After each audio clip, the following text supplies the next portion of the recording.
Vaccine लगवाएं, corona भगाएं। ये बात खुद को और औरों को भी समझाएं। न बरतें इसमें कोई कोताही, क्योंकि वैक्सीनेशन है सबकी जिम्मेदारी। इसे निभाने की है आई हम सबकी बारी। तो चलिए जिम्मेदारी निभाएं, देश बचाएं और सुने वैक्सीनेशन पर आधारित हमारा खास प्रोग्राम, जिसका नाम है वैक्सीन अपनाएं, देश बचाएं। हर बुधवार रात 9 बजे और रिपीट ब्रॉडकास्ट गुरुवार और शुक्रवार रात 9 बजे सिर्फ रेडियो मयूर 90.8 FM पर। नमस्कार छपरा, स्वागत है आप सभी का आपके अपने रेडियो स्टेशन में, जिसका नाम है रेडियो मयूर 90.8 FM। सुने अपने दिल की आवाज। मैं हूं आपकी दोस्त प्रीति और मैं हूं आपकी दोस्त आरती। एक बार फिर से हम आप सभी के बीच यूनिसेफ, CRA और रेडियो मयूर के सहयोग से अपने इस वैक्सीनेशन जागरूकता विशेष प्रोग्राम के साथ हाजिर हो चुके हैं, जिसका नाम है वैक्सीन अपनाएं, देश बचाएं। ना बरतें कोताही, वैक्सीनेशन हमारी जिम्मेदारी। दोस्तों, हमारे इस प्रोग्राम का उद्देश्य है लोगों को कोरोना वैक्सीन के लिए जागरूक करना, ताकि ज्यादा से ज्यादा लोग वैक्सीन लेने में अपनी रुचि दिखाएं और अपनी भागीदारी भी निभाएं।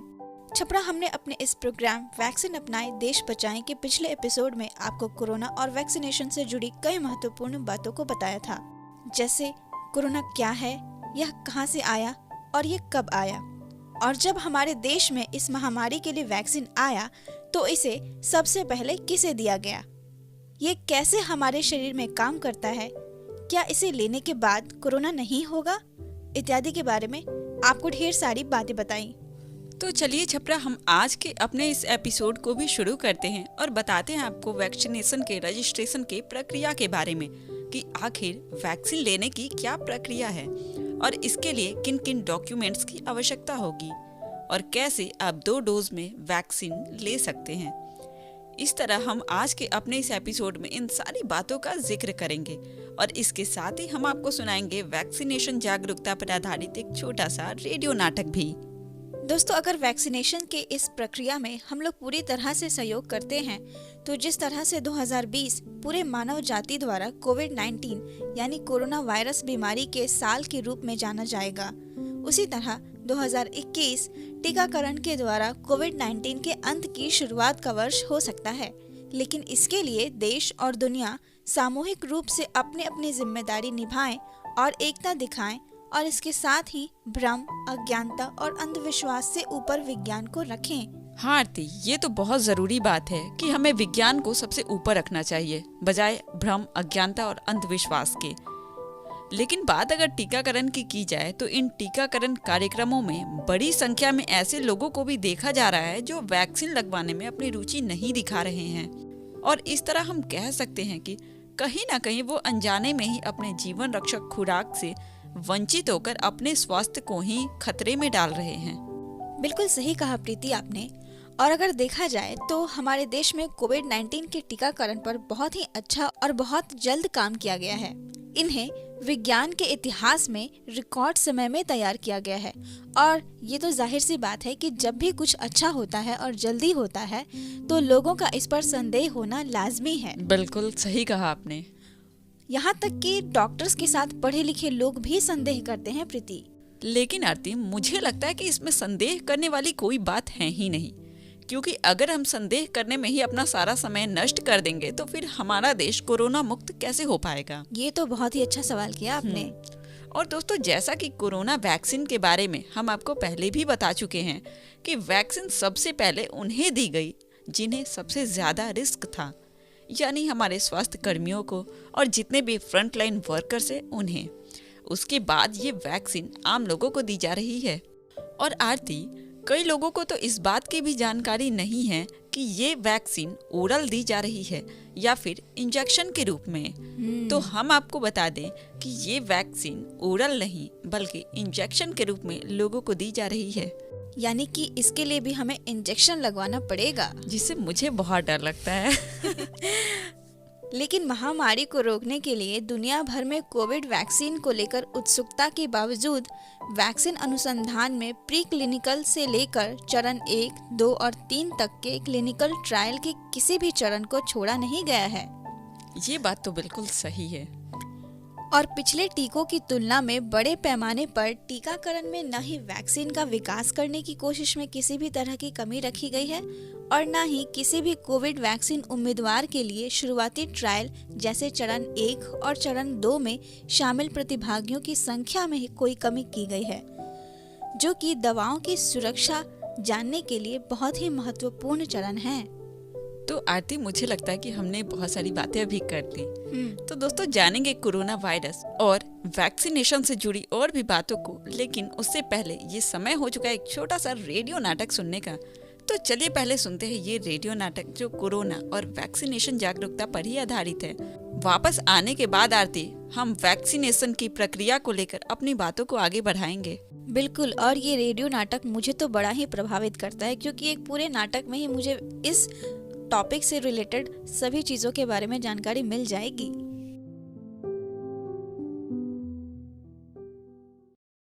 वैक्सीन लगाएं, देश बचाएं। वैक्सीन लगाएं, देश बचाएं। अरे बाप रे बाप, लग तो रहा है कि दोनों आज पागल खाना से छूट के आया है सब, जो इतना घामा में घूम घूम के बिना माथा पर सब्जी रखे चिल्ला रहा है सबकी, सब्जी ले जाएं, सब्जी ले जाएं। ठीक के तुम्हारा नाम रखा है सब, काची? चिंकी चौपट। तुम साँचों में चौपट्टे हो। ऐसा कम बोलिए कम, चौपट वाला काम तो आप लोग कर रहे हैं, जो बिना माथा पर सब्जी रखे चिल्ला रहे हैं कि सब्जी ले जाएं, सब्जी ले जाएं। अरे चौपट, हम सब्जी ले जाए नहीं ना कर रहे हैं, हम लोग कह रहे हैं कि वैक्सीन लगाएं या देश बचाएं। अच्छा, ये कोरोना वाला वैक्सीन? हाँ, ये कोरोना वाला वैक्सीन जवन चीन से आए रहे। हम लोग यही से चिल्ला चिल्ला के कह रहे हैं कि वैक्सीनवा सबके लिए जरूरी है, कोई छूट न जाए, एकरा के लेवे से कोनो डरे आ हिचकिचाए ना। यही के बारे में आप लोग ओ दिन हमारे बाबूजी को भी सब कुछ बताए थे। हाँ, यही के बारे में बताए थे। बाप रे बाप, ओकरा बादे से हमारे बाबूजी एकदम बेचैनी में आप लोग को खोज रहे हैं। जल्दी चलिए, जल्दी चलिए, का जाने का पूछना है उनको आप लोगों से। अरे हाँ, तुम्हारे घर में तो हम लोग जा ही रहे थे पंडित जी से भेंट करे। गोड़ लाग रहे हैं पंडित जी, बाबा प्रणाम। तो हम कहाँ कहता नहीं कि तू करिया लगाता रहा, खुश रहा, खुश रहा। हम लोग तरफ से प्रणाम पंडित जी, हम गोर लागत नीनू। तू खुश रहा, खुश रहा। वो दिनवा तो बारा जल्दी जल्दी बता के भाग गए लोगिन कोरोना वैक्सीन के बारे में। लेकिन ये बताओ लोगिन कि लोग ये वैक्सीन केंगा ली आए कर रजिस्ट्रेशन केंगा होखेला। अरे बाप रे बाप, रउआ तो एक के बार में सब सवाल डाक देनी, तो जब पूछिए देनी तो सुनी। सुनाई। सबसे पहले पंडित जी, वैक्सीन लेवे खातिर आपको कोविन ऐप पे जाना पड़ेगा और वहाँ आके रजिस्ट्रेशन कराना पड़ेगा। बाप रे बाप, ई का हो, ए पर केंग रजिस्ट्रेशन होला? ई सब बतिया हमरा चिंकिया के बताओ लोग, हमरा ना बुझाई। हाँ, बाबूजी ठीक है कह रहे हैं, ये सब कुछ आप लोग हमको ही समझा दीजिए, हम कोनो चौपट थोड़े न हैं। तो सुनो, वैक्सीनवा खातिर सबसे पहले कोविन ऐप पर जाकर रजिस्ट्रेशन कराना पड़ेगा, जिसमें सबसे पहले कोनो एगो फोटो वाला पहचान पत्र देना होगा, जैसे आधार कार्ड, पेन, ड्राइवरी लाइसेंस, चाहे स्मार्ट कार्ड, बैंक पासबुक, चाहे कोनो और पहचान पत्र जौना पे फोटो होके। रजिस्ट्रेशन कराने के बाद तुम्हारे मोबाइल नंबर पर एगो मैसेज आएगा कि वैक्सीन खातिर रजिस्ट्रेशन ठीक से हो गया। आई मैसेजवा कौना फोन पर आई? अरे वह फोनवा पे आएगा जौन फोनवा आधार कार्ड से लिंक है। बाप रे बाप, ये तो बड़ा झमेला बा हो। कोनो झमेला नहीं है पंडित जी। और सुनिए, जौन दूसरका मैसेजवा आएगा उनमें आपको वैक्सीन लेने का तारीख, समय और वैक्सीनेशन केंद्र का जानकारी दे दिया जाएगा। कहाँ कोनो झमेला है महाराज। यही के साथ पंडित जी, तीसरका मैसेजवा के द्वारा आपको दूसरका डोज के बारे में बताया जाएगा कि आपको दूसरा डोज कब लेने जाना है। वहाँ कौन चीज लेके जाना पड़ेगा बाबूजी को? ओजा कोनो एगो पहचान पत्र लेके जाना होगा, काहे कि बिना पहचान पत्र के वैक्सीन नहीं दिया जाएगा। अच्छा, एगो और बात बताओ लोग, हमरा पास तो ये चिंकिया बिया जेकरा लगे केहू नहीं खे, उ रजिस्ट्रेशन केंगे कराई, का ओकरा कोरोना वैक्सीन ना मिली? एहू में कोनो चिंता करने वाला बात नहीं है पंडित जी। जेकरा रजिस्ट्रेशन ना करे आई, उ सीधे टीकाकरण केंद्र पर अपन पहचान पत्र आ मोबाइल लेके चल जाई आ ओजा गईला पर मदद करे खातिर लोग रहेला। ई बात तो बहुते अच्छा बा। पंडित जी आपको वो दिन बताए थे आजो बता रहे, कौनो प्रकार के मदद खातिर आप 1075 पे कॉलो कर सकतनी। आई कॉल फ्री में लागी। हाँ वो तो यादे बाटे। अब तो हम जल्दी चिंकिया के बताएम आ अपन रजिस्ट्रेशन करवाएम आ जल्दी से जल्दी जाके कोरोना के वैक्सीनवा लेम ताकि बलाया हमरा देश से चल जाओ। हाँ हाँ बाबूजी, हम भी आपका रजिस्ट्रेशन ना तुरंत कर देंगे। आ कोनो दिक्कत बुझाए पंडित जी तो तुरंते खबर भेजवाइएगा। तनिको घबराने का जरूरत नहीं है, काहे कि हमनी के जिंदगी का सवाल है ना। तो पंडित जी यही के साथे मत करी कोताही आ निभाई अपन जिम्मेदारी। वैक्सीन लगवाएं, कोरोना भगाएं, ये बात खुद को और औरों को भी समझाएं। न बरतें इसमें कोई कोताही, क्योंकि वैक्सीनेशन है सबकी जिम्मेदारी। इसे निभाने की है आई हम सब की बारी। तो चलिए जिम्मेदारी निभाएं, देश बचाएं और सुने वैक्सीनेशन पर आधारित हमारा खास प्रोग्राम जिसका नाम है वैक्सीन अपनाएं, देश बचाएं। हर बुधवार रात 9 बजे और रिपीट ब्रॉडकास्ट गुरुवार और शुक्रवार रात 9 बजे सिर्फ रेडियो मयूर 90.8 FM पर। तो उम्मीद है छपरा कि हमारे साथ साथ वैक्सीनेशन जागरूकता पर आधारित ये रेडियो नाटक आपको बहुत ही पसंद आया होगा। प्रीति, आपको कैसी लगी ये रेडियो नाटक? मुझे तो बहुत अच्छी लगी, क्योंकि मुझे भी आपकी तरह ही सारी जानकारी इस नाटक के द्वारा मिल गई। तो चलिए अब अपनी बातों को हम आगे बढ़ाते हैं और जानते हैं कुछ नई बातों को। दोस्तों, कोरोना और वैक्सीन के बारे में जानने के बाद अब समय हो चुका है कि हम आपको बताएं कि आप किस तरह से वैक्सीन लेने के लिए अपना रजिस्ट्रेशन करवा सकेंगे। यही बात तो सबसे जरूरी है। तो छपरा आपको बता दे कि स्वास्थ्य कर्मियों और फ्रंटलाइन वर्कर्स के पहले चरण में टीका लगाने की प्रक्रिया अलग थी। उस समय आरती टीका लगवाने के लिए कोविन ऐप पर रजिस्टर नहीं कराना होता था, लेकिन अब कोरोना का टीका लगवाने के लिए आपको पहले कोविन ऐप पर रजिस्टर करना होगा। इस ऐप में GPS की सुविधा भी होगी, जिससे लोग अपने सुविधानुसार तारीख और स्थान को चुन सकते हैं। ये तो बहुत ही अच्छी बात है, यानी कि अब मोबाइल में ही सब कुछ पॉसिबल है। हालांकि ये इस पर भी निर्भर करेगा कि किसी वैक्सीनेशन सेंटर में कितने स्लॉट उपलब्ध हैं, और साथ ही लोग ये भी पता कर सकेंगे कि उनका नज़दीकी वैक्सीनेशन सेंटर कौन सा है, चाहे सरकारी हो या प्राइवेट। दोस्तों, कोविड-19 वैक्सीन के लिए आम लोगों को भारत सरकार द्वारा जारी कोविन ऐप पर अपना रजिस्ट्रेशन करवाना होगा। और आरती, मैं यहाँ बता दूं, कोविन ऐप पर रजिस्ट्रेशन होने के बाद आपके मोबाइल पर एक मैसेज आएगा जिसमें ये पुष्टि की जाएगी कि आपका रजिस्ट्रेशन सफलतापूर्वक हो चुका है।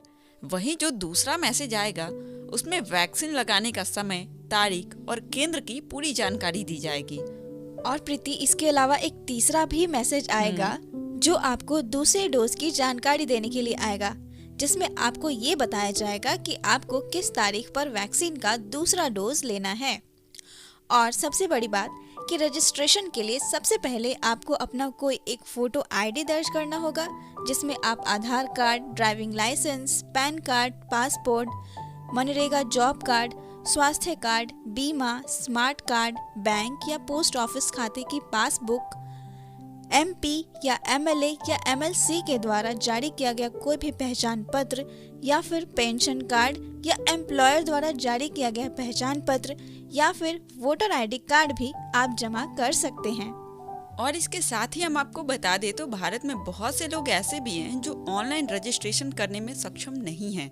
ऐसे में वो सीधे वैक्सीनेशन सेंटर पर भी जा सकते हैं और वहां जाकर वैक्सीनेशन के लिए अपना रजिस्ट्रेशन करा सकते हैं, लेकिन उस दौरान उन्हें अपने साथ कोई पहचान प्रमाण पत्र ले जाना होगा, जैसे मतदाता पहचान पत्र, आधार कार्ड, पासपोर्ट और ड्राइविंग लाइसेंस इत्यादि। और इसके साथ ही अगर आप वैक्सीनेशन सेंटर पर जाते हैं तो वहां जाने के बाद वहां मौजूद वॉलंटियर्स उन्हें ऑनलाइन रजिस्ट्रेशन करने के बारे में मदद करेंगे, क्योंकि बिना रजिस्ट्रेशन कराए वैक्सीन नहीं दिया जा सकता। टीका लेने जाते समय भी आपको अपना एक पहचान पत्र ले जाना जरूरी है। अगर कोई व्यक्ति किसी कारणवश वैक्सीन लेने से चूक जाता है तो सत्र के अंत में जितने भी छूटे हुए व्यक्ति हैं उन्हें वैक्सीन दी जाएगी। ये तो बहुत अच्छी बात है आरती कि अगर कोई व्यक्ति किसी कारणवश वैक्सीन लेने से चूक जाता है तो लास्ट में उसे वैक्सीन दे दी जाएगी।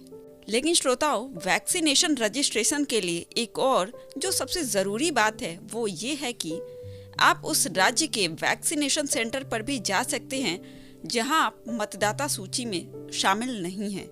जैसे कि अगर आप छपरा के निवासी हैं और यहाँ मतदाता सूची में आपका नाम दर्ज है, लेकिन आप मुंबई में रहते हैं, तब भी आप मुंबई में वैक्सीन लगवा सकते हैं। और प्रीति, इसके अलावा भी हम अपने श्रोताओं को बता दें कि अगर आप यात्रा कर रहे हैं या अन्य कोई ज़रूरी काम होने की स्थिति में आप वैक्सीन की दोनों डोज अलग अलग सेंटर्स पर भी लगवा सकते हैं, बशर्ते कि उस सेंटर पर आपकी दूसरी डोज की तारीख पर वैक्सीन की दूसरी डोज उपलब्ध हो। आपको वैक्सीन के लिए किसी भी तरह के भुगतान करने की आवश्यकता नहीं है। सरकार द्वारा वैक्सीन निःशुल्क प्रदान किया जा रहा है। तो दोस्तों, अभी तक हमने काफ़ी सारी बातें की और अलग अलग जानकारियों से आपको रूबरू करवाया। अब यहाँ हम रुकेंगे थोड़ी देर के लिए और आपको सुनाएंगे अपने एक विशेष अतिथि से की गई बातचीत, जो आपको और भी गहराई तक जाकर वैक्सीनेशन के बारे में जानकारियाँ प्रदान करेंगे। तो आइए सुनते हैं भानु शर्मा के साथ ये खास बातचीत, जो हमारे ही जिला के सदर अस्पताल के अनुश्रवण सह मूल्यांकन पदाधिकारी हैं। तो आइए सुनते हैं उनके साथ ये खास बातचीत। छपरा नमस्कार, आप सुन रहे हैं रेडियो मयूर 90.8 FM, सुने अपने दिल की आवाज़। और इस वक्त मैं आपके साथ हूँ आरजे अभिनंदन, और हम लोग एक खास प्रोग्राम कर रहे हैं वैक्सीनेशन को लेकर, जिसका नाम है वैक्सीन अपनाएं देश बचाएं। और इसी क्रम में इस वक्त हमारे साथ है भानु शर्मा सर, जो कि जिला अनुश्रवण सह मूल्यांकन पदाधिकारी हैं। स्वागत सर आपका हमारे इस खास प्रोग्राम में। हाँ, धन्यवाद। मुझे एक आपने अवसर दिया कि मैं कुछ इसके बारे में जानकारी दूं। जी, तो पूछ सकते हैं आपका सवाल क्या है? बिल्कुल सर, देखिए वैक्सीनेशन तो चल ही रहा है और हम लोग अलग अलग तरीके से जानकारी ले रहे हैं, लेकिन जो हमारे रेडियो के लिसनर हैं उन तक कुछ खास जानकारी पहुंचानी है। और इसी क्रम में मेरा पहला सवाल है, वैक्सीनेशन के लिए जो रजिस्ट्रेशन की प्रक्रिया है उसके बारे में आप क्या कहेंगे और कौन कौन से लोग इस रजिस्ट्रेशन को करा सकते हैं? देखिए, भारत सरकार के द्वारा जो गाइडलाइन है, अभी रजिस्ट्रेशन का प्रोसेस है वो दो तरह से हो रहा है। अभी एक ऑन स्पॉट हो रहा है, एक ऑनलाइन हो रहा है। जी। तो ऑनलाइन अगर हम बोले तो ऑनलाइन वो रजिस्ट्रेशन प्रक्रिया है जो कि पब्लिक जो है स्वयं जो है सेल्फ रजिस्ट्रेशन मॉड्यूल में जाकर ऑनलाइन अपना रजिस्ट्रेशन कर सकता है। और उसके लिए आधार का रिक्वायरमेंट पड़ता है, और वो अपना रजिस्ट्रेशन जो है ऑनलाइन सेल्फ रजिस्ट्रेशन मॉड्यूल में जाके क्लिक करके वो लॉगिन करके उसमें अपने आप को रजिस्टर्ड कर सकता है। ये ऑनलाइन हो गया। एक दूसरा जो प्रक्रिया अपनाया जा रहा है वो ऑन स्पॉट रजिस्ट्रेशन, मतलब जो भी हमारे प्राथमिक स्वास्थ्य केंद्र है, रेफरल अस्पताल है, डिस्ट्रिक्ट हॉस्पिटल है, वहाँ जो सेशन लगे हुए हैं वहाँ पे जाके पब्लिक वहाँ पे अपना ऑन स्पॉट रजिस्ट्रेशन करा सकता है। तो रजिस्ट्रेशन प्रक्रिया में एक चीज़ खास बात का ये ध्यान रखना है कि उन लोगों का अभी फ़िलहाल रजिस्ट्रेशन हो रहा है जो लोग 60 साल से ऊपर हैं। इसके अलावा जो हमारे FLW है या मिनिस्ट्री ऑफ अर्बन अफेयर्स के लोग छूट गए हैं फर्स्ट डोज लेने से, तो उनका ऑन स्पॉट ऑनलाइन रजिस्ट्रेशन भी वहाँ पे हो रहा है। सर, रजिस्ट्रेशन का आपने कहा, और रजिस्ट्रेशन के बाद लोगों को ये कैसे जानकारी मिलेगी कि उनका नंबर कब आएगा?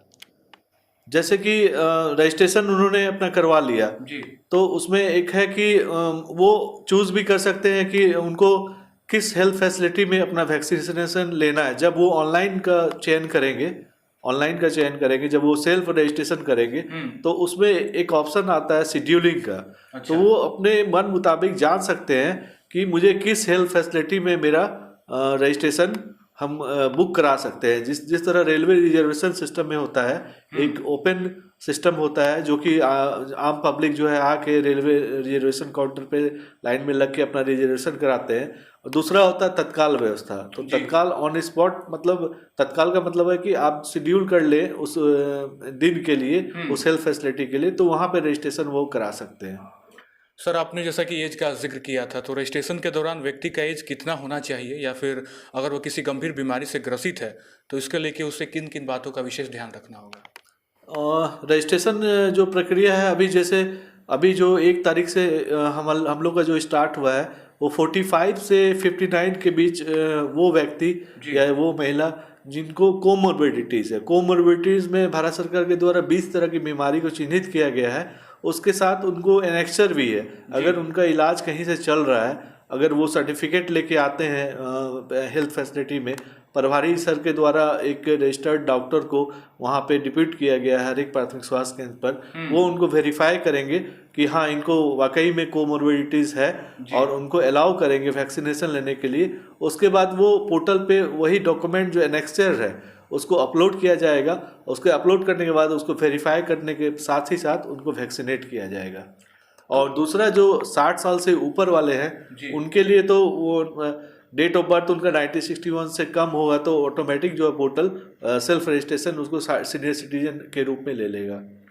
सर अगला सवाल मेरा ये है कि सरकारी या प्राइवेट अस्पताल में आम लोगों को वैक्सीन फ्री में मिलेगा या उसके लिए पैसा पे करना होगा?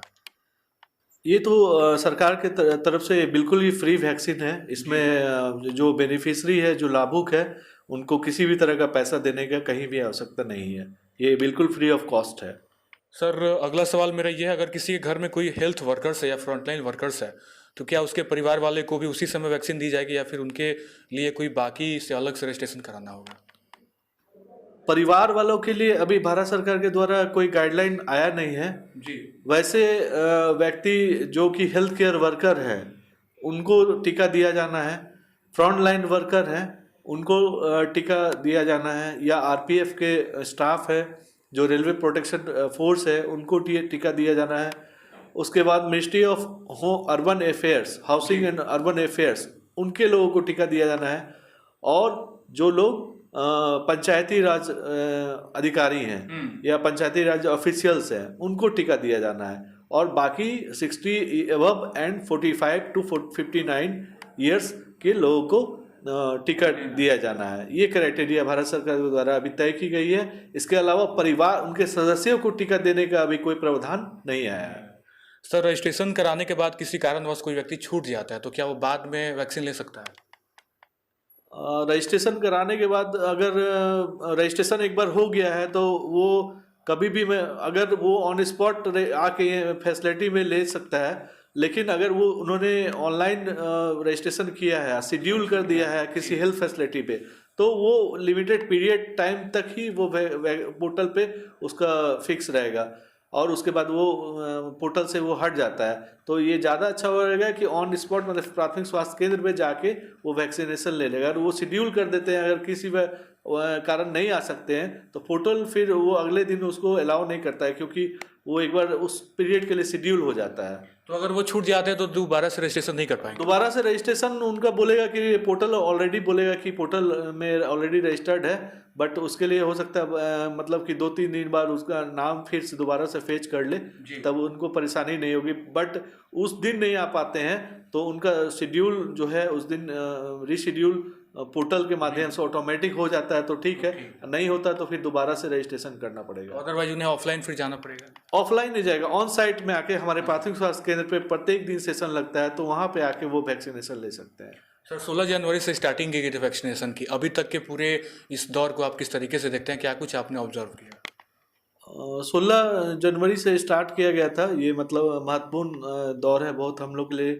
ये मतलब अच्छा सुनहरा अवसर था कि कोविड जैसे वैश्विक महामारी को मतलब हम लोग ने वैक्सीनेशन जब भारत सरकार के द्वारा आया तो हम लोग ने इसको प्राथमिकता के आधार पे हेल्थ केयर वर्कर को दिया जाना था। उसमें मुझे भी टीका लगा, मैं भी दोनों डोज लिया। बाकी हेल्थ केयर वर्कर हमारे जितने थे सभी को टीका दिया गया।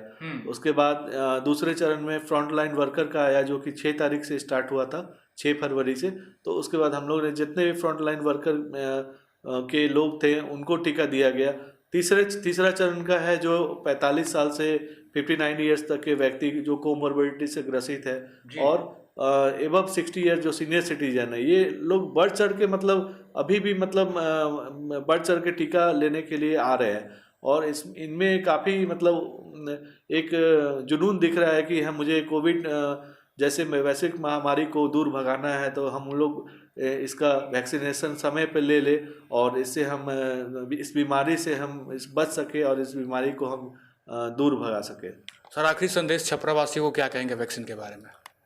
मेरा यही संदेश होगा कि अधिक से अधिक मतलब संख्या में आके लोग अपना ऑन स्पॉट रजिस्ट्रेशन करवा के, जो कि FLW अगर कोई छूट गया है, कोई हेल्थ केयर वर्कर छूट गया है, या फिर जो PRI के मेंबर है वो कोई छूट गया है, या फिर जीविका के जो लोग हैं, जो ऑफिशियल्स है, जो पेरोल पे वो छूट गए हैं, या जो सेकेंड डोज के लाभुक है जिनको पता है कि मेरे फर्स्ट डोज ले चुके हैं और सेकेंड डोज लिया जाना है, तो वो अधिक से अधिक, या फिर सीनियर सिटीजन हो, या वैसे RPF के ऑफिशियल्स हो, या पुलिस के ऑफिशियल्स है जो टीका लेना चाहते हैं, तो अपना ऑन स्पॉट आके रजिस्ट्रेशन अधिक से अधिक संख्या में कराए और वैक्सीनेशन का लाभ उठाए। वैक्सीनेशन फ्री ऑफ कॉस्ट दिया जा रहा है सरकार के द्वारा, कोई पैसा नहीं लिया जा रहा है, तो इसके लिए आगे आके अपना वैक्सीनेशन करवाए। बहुत बहुत शुक्रिया सर अपना कीमती वक्त हमारे साथ देने के लिए। बहुत बहुत धन्यवाद आपका। Thank you so much sir. Vaccine लगवाएं, कोरोना भगाएं, ये बात खुद को और औरों को भी समझाएं। न बरतें इसमें कोई कोताही, क्योंकि वैक्सीनेशन है सबकी जिम्मेदारी। इसे निभाने की है आई हम सबकी बारी।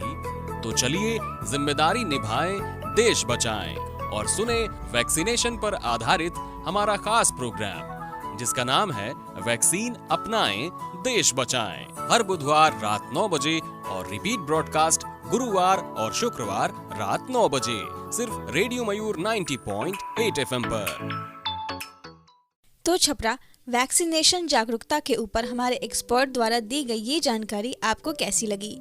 मुझे तो बहुत ही अच्छी लगी, जिसमें उन्होंने काफी सारे सवालों के जवाब दिए हैं। उम्मीद है कि आपको भी उनकी ये बातचीत जरूर पसंद आई होगी। और प्रीति, आपको ये जानकारी कैसी लगी? मुझे भी ये जानकारी बहुत ही अच्छी लगी आरती, क्योंकि आरती उन्होंने बहुत गहराई तक जाकर हमारे श्रोताओं को उन सारी बातों की जानकारी दी जिसके बारे में हमारे श्रोताओं को बहुत सारी दुविधाएं थी। दोस्तों, यहाँ हम एक बार फिर से आपको बता दें कि आप सुन रहे हैं रेडियो मयूर 90.8 FM पर हमारा ये खास प्रोग्राम, जिसका नाम है वैक्सीन अपनाएं, देश बचाएं, जो यूनिसेफ, CRA और रेडियो मयूर के संयुक्त तत्वाधान में प्रसारित किया जा रहा है, जिसमें आपके साथ है आपकी दोस्त प्रीति और आरती। तो श्रोताओं, यहाँ हम आपको बता दें कि अगर कोई व्यक्ति वैक्सीन लेता है तो वैक्सीन लगाने के बाद उसको वैक्सीनेशन सर्टिफिकेट भी जारी किया जाएगा। इसे आप आरोग्य सेतु ऐप से डाउनलोड कर सकते हैं।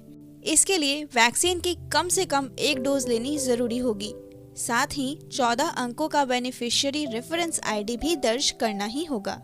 आरती, इतना सब कुछ तो हमने अपने श्रोताओं को बताया, लेकिन उन्हें यहाँ ये भी बताना बहुत जरूरी है कि भारत में कोविड-19 के जो 2 वैक्सीन, कोविशील्ड और कोवैक्सीन दिए जा रहे हैं, उनमें कोविशील्ड असल में ऑक्सफोर्ड एस्ट्राजेनेका का संस्करण है, वहीं कोवैक्सीन पूरी तरह भारत की अपनी वैक्सीन है, जिसे स्वदेशी वैक्सीन भी कहा जा रहा है।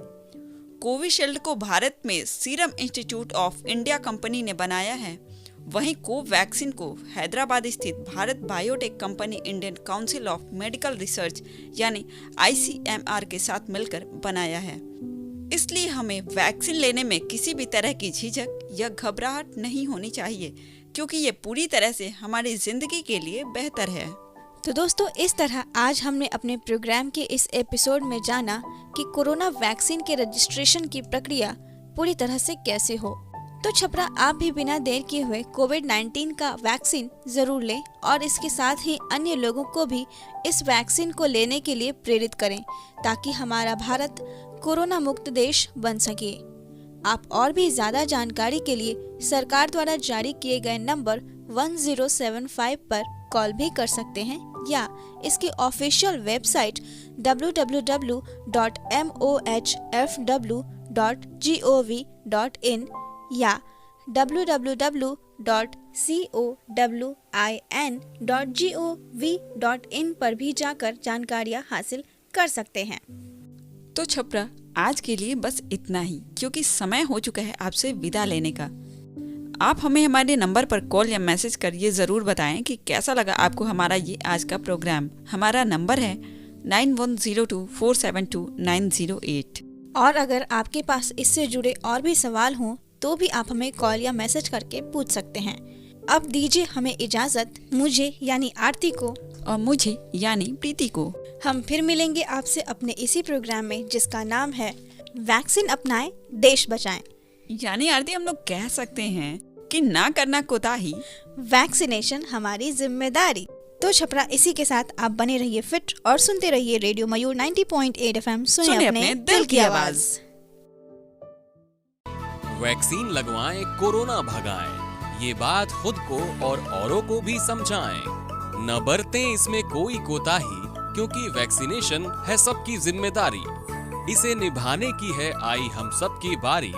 तो चलिए जिम्मेदारी निभाएं, देश बचाएं और सुने वैक्सीनेशन पर आधारित हमारा खास प्रोग्राम जिसका नाम है वैक्सीन अपनाएं, देश बचाएं। हर बुधवार रात 9 बजे और रिपीट ब्रॉडकास्ट गुरुवार और शुक्रवार रात 9 बजे, सिर्फ रेडियो मयूर 90.8 FM पर।